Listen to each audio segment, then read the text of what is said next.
Right now, it looks like they lost out on Jayden Quaintance, so that's over with. Do you Yep. have any thoughts there? I mean, I just sort of look at that Jayden Quaintance. They need some bigs, but if the NIL package is what they were saying it was going to be, Exactly. and the fact that he's 17 years old and may need a little bit of time for seasoning, it just felt like it was a little bit too much to overcome in his recruiting process. He lands in Arizona State where he can have more of a hold on a roster. Yeah, same. Is he 17 yet, or is he still? I think he's I think still he's still 16. He'll be 17 by the in about time 20 the season days. starts. Yeah, that's one of those things. Like, of course, he is supremely talented. Probably will be a lottery pick in the NBA at some point.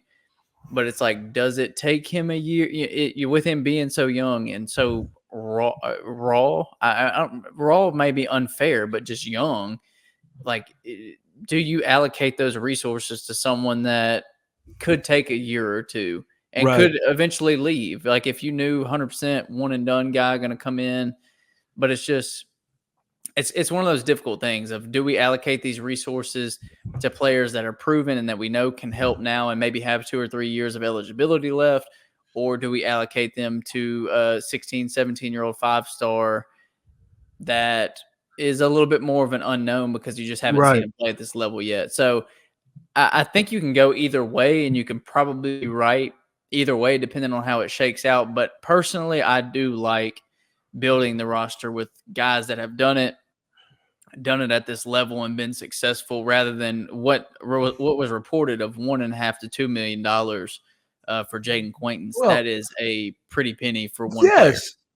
You get a few experience pieces versus one inexperienced piece for Yeah, $1.5 million or whatever that actual dollar figure was. You right. take the few experience pieces. You try to Yeah, go after guys who have been there, done that. And the other thing is, like, I was thinking about this. We've seen, and this is just natural, right? You bring in a 5-star. This is just natural. Sometimes you're going to give him that tender, loving care. You're going to make sure he's taken care of. And and we've seen in the and past, it works against you.